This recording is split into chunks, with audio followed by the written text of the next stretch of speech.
These women and children are being led to their deaths.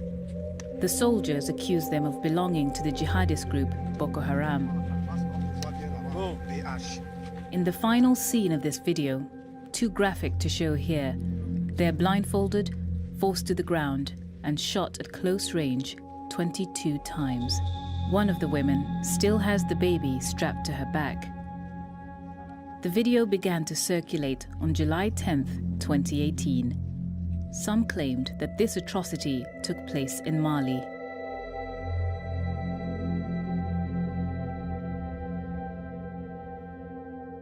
But others said it was filmed in the far north of Cameroon, where government soldiers have been fighting Boko Haram since 2014. The government of Cameroon initially dismissed the video as fake news.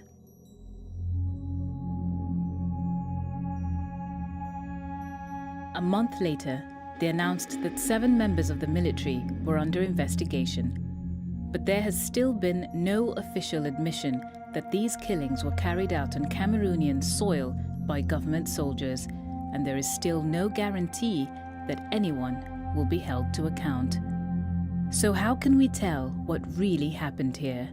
Over the next few minutes, we're going to follow these women and children on the short walk to the end of their lives, and to glean from this video the clues that tell us where this happened, when it happened, and who is responsible for this atrocity.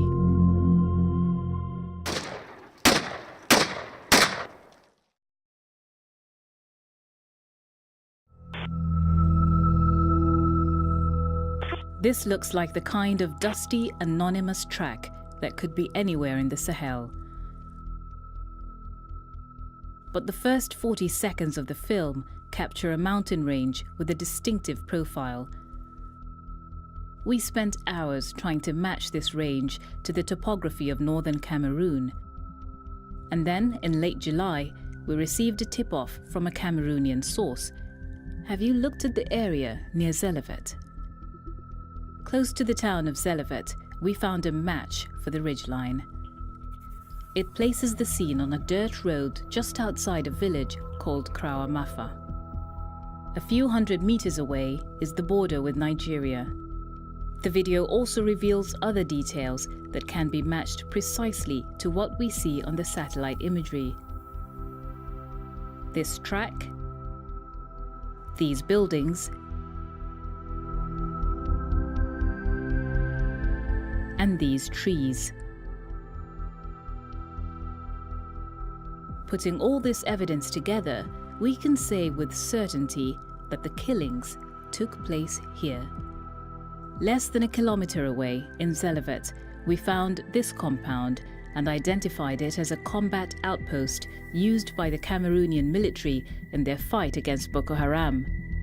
We'll come back to this base later. Exactly when the killings took place is, at first sight, harder to say, but again, the video contains clues. This building is visible on satellite imagery, but only until February 2016. The murders must have happened before that date. Satellite images also capture this structure. The walls surrounding it are present in imagery dated March 2015, but had not yet been built in November 2014, giving us an earliest possible date for the atrocity. The video also reveals this footpath, a path that only appears in the hot, dry season between January and April. There are other, less obvious clues in the video. As they lead these women away, the soldiers, like moving sundials, cast shadows on the track. A simple mathematical formula tells us the angle of the sun in comparison to the horizon. We can also see what direction the light is coming from. When we add this data to our location, we can get a precise time frame for this event. The killings happened between March 20th and April 5th, 2015.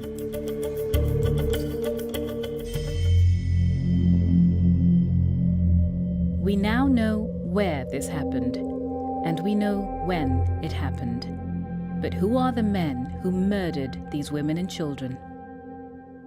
In July, Issa Chiroma Bakary, Cameroon's Minister of Communication, insisted that the killers are not Cameroonian soldiers and presented what he claimed was irrefutable evidence from the video itself.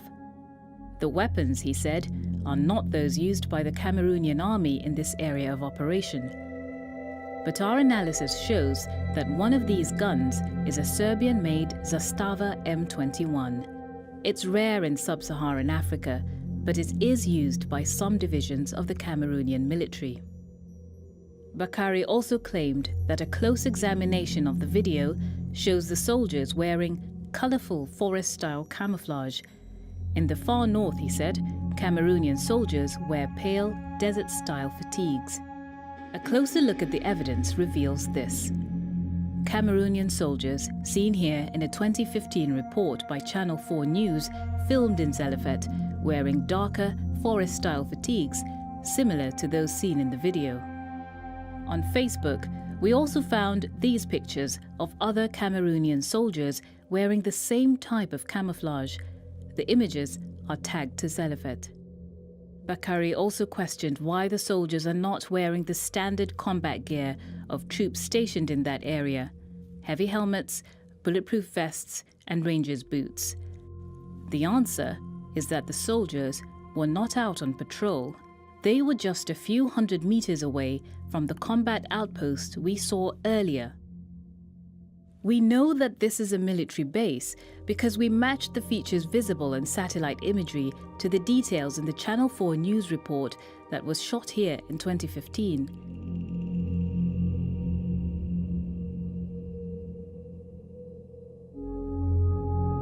In August this year, an Amnesty International investigator spoke with residents of Zelefet who had been displaced by the fighting to a nearby town. Among them was a man who said that he saw these women and children being brought into the base by Cameroonian soldiers. A short while after they were led away, he said he heard gunfire. In August, there was a sudden change in the government's position. After weeks of denying that these killings took place in Cameroon, Bakary announced that 7 members of the Cameroonian military had been arrested and were under investigation. Our analysis has identified 3 men who actually pulled the trigger. One of them is this man, introduced at the start of the film as Chocho. Voilà le caporal chef, Chocho.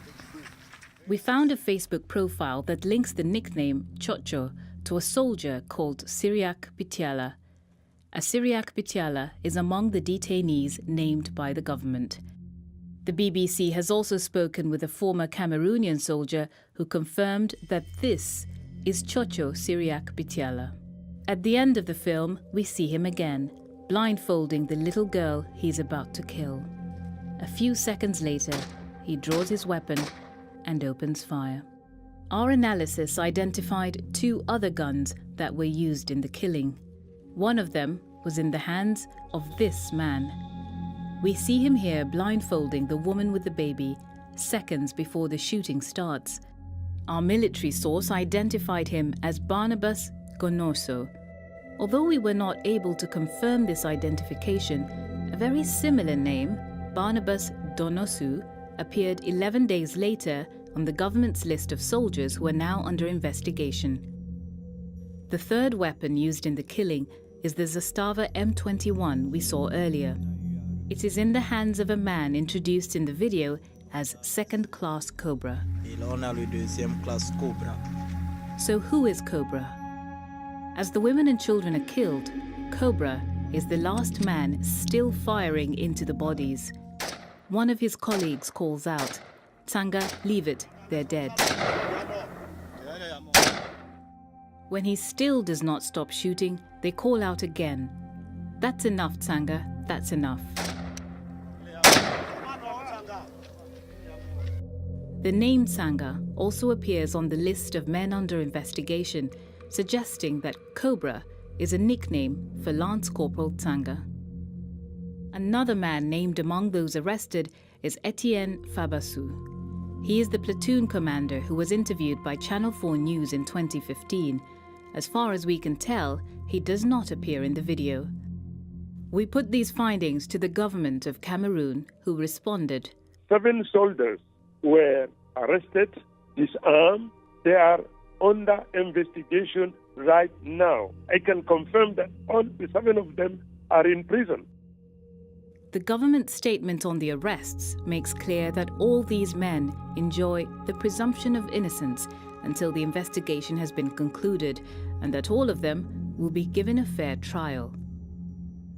No due process was extended to the 2 women killed outside Zelevet, and no presumption of innocence was afforded to the children who died with them.